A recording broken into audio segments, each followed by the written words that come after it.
Assalamualaikum warahmatullahi wabarakatuh. Halo anak hebat kelas 3 SD Muhammadiyah Kebumen. Bertemu lagi dengan Bu Ririn.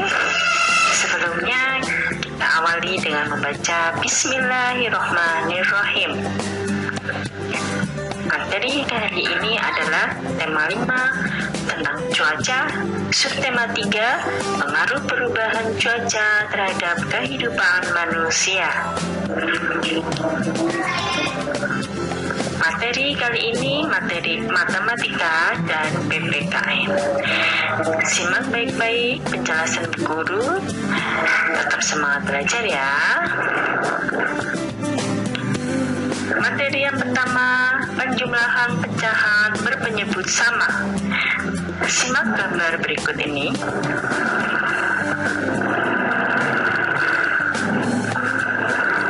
Ya, pada gambar ini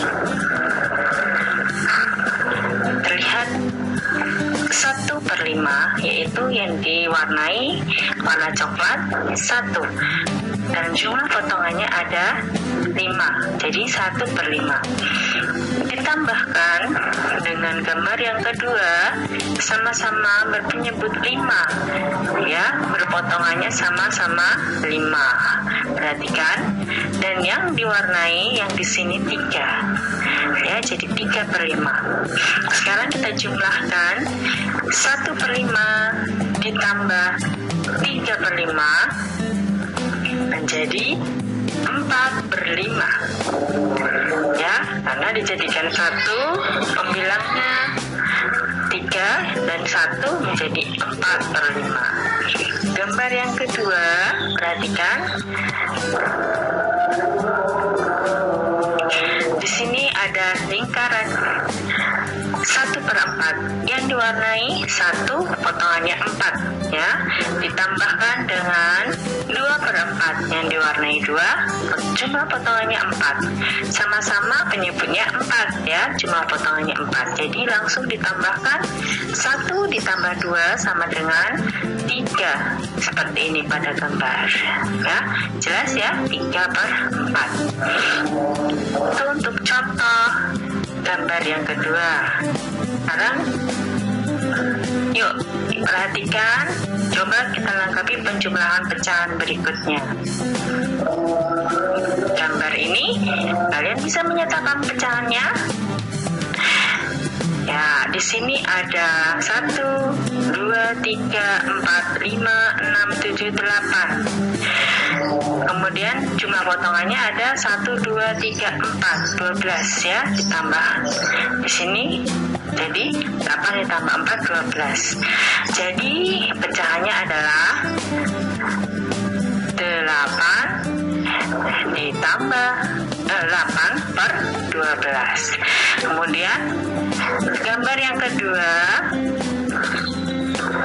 di sini warnanya yang kuning 3, jadi jumlah potongannya tetap 12 sama, ya, jadi 3/12. Ditambahkan jadi 1 seperti ini, warna kuning dengan warna pink menjadi 8 dan 3, ditambahkan menjadi 11/12. Apa yang bisa kalian simpulkan dari ketiga gambar tadi? Ya, sama-sama kita simpulkan bahwa menjumlahkan pecahan yang berpenyebut sama hanya cukup dijumlahkan pembilangnya saja. Penyebutnya tetap, ya, tidak perlu dijumlahkan. Oke? Bisa dimengerti? Nah, sekarang kita coba memahami dengan soal cerita.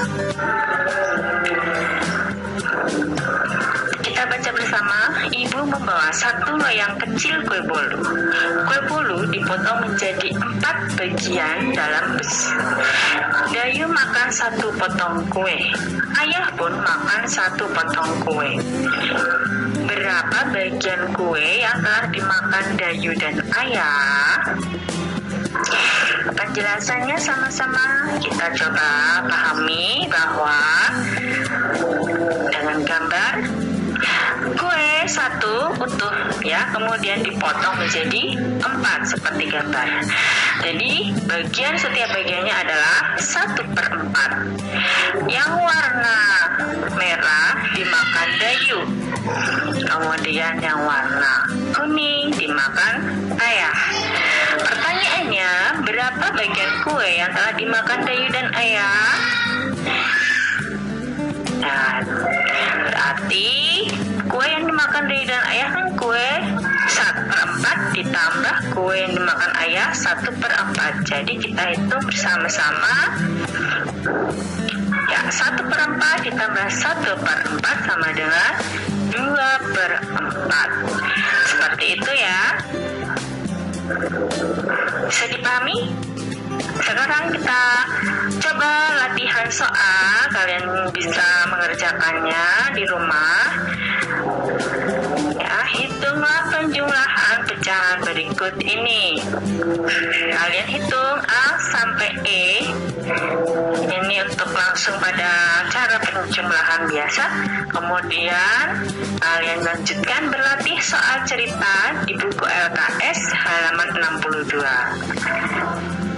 Kalau sudah, tulis hasil pekerjaan kalian itu di buku tematik, kirimkan ke guru. Bisa dipahami tugasnya? Ya, itu adalah tugas matematika. Sekarang lanjut materi PKS,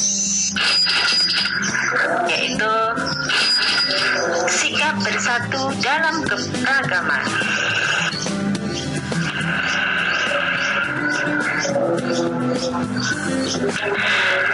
Kalian tahu karakteristik Indonesia, bahwa Indonesia itu merupakan negara dengan wilayah yang luas dan beragam.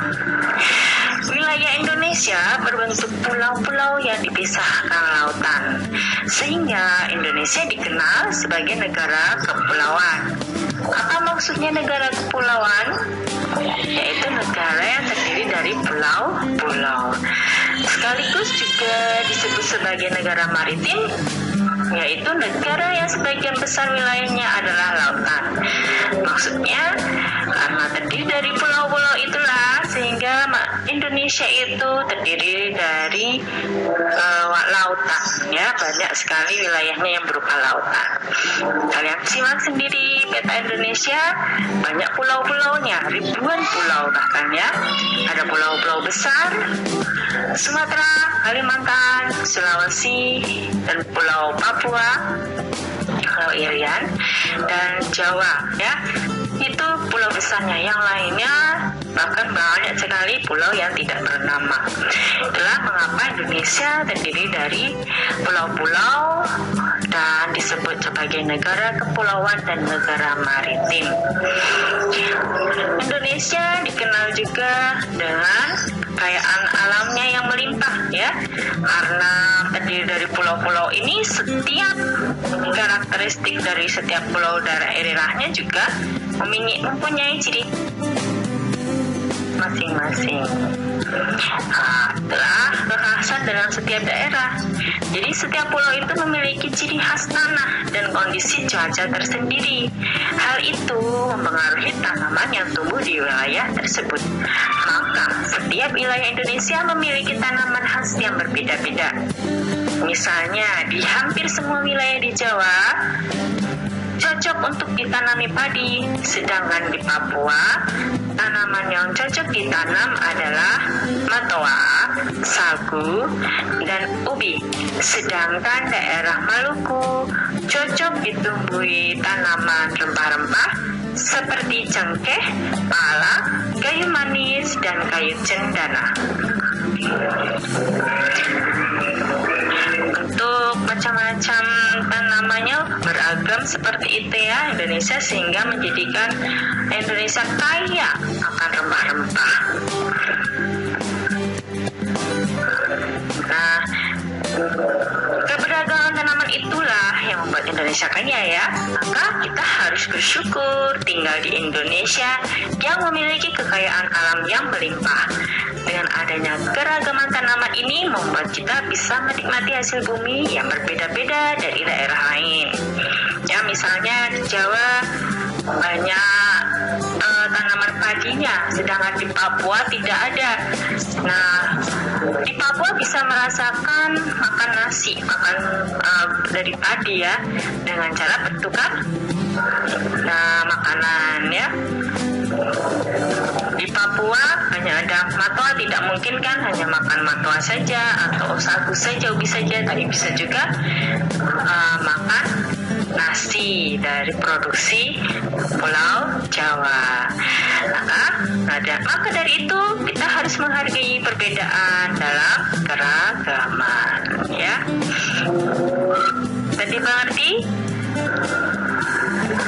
Ya, sekarang kita cari informasi mengenai makanan khas di daerah tempat tinggal kita dan ciri-cirinya.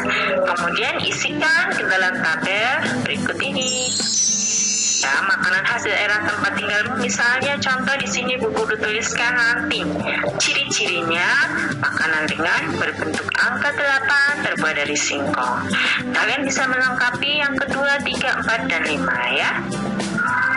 Seperti itu dari Bu Guru untuk tugas PPKN. Silahkan bisa dipelajari di rumah dan bisa kalian tanyakan informasi yang lebih jelas lagi dengan orang tua ataupun saudara di rumah. Kalian juga bisa mencari informasi dari internet ya. Oke, tetap jaga kesehatan, tetap semangat belajar. Jangan lupa salat duha ya anak-anak. Bu Guru akhiri pembelajaran hari ini. Tidak ada salahnya, mohon maaf. Kita tutup dengan membaca Alhamdulillahirrabbilalamin. Wassalamualaikum warahmatullahi wabarakatuh.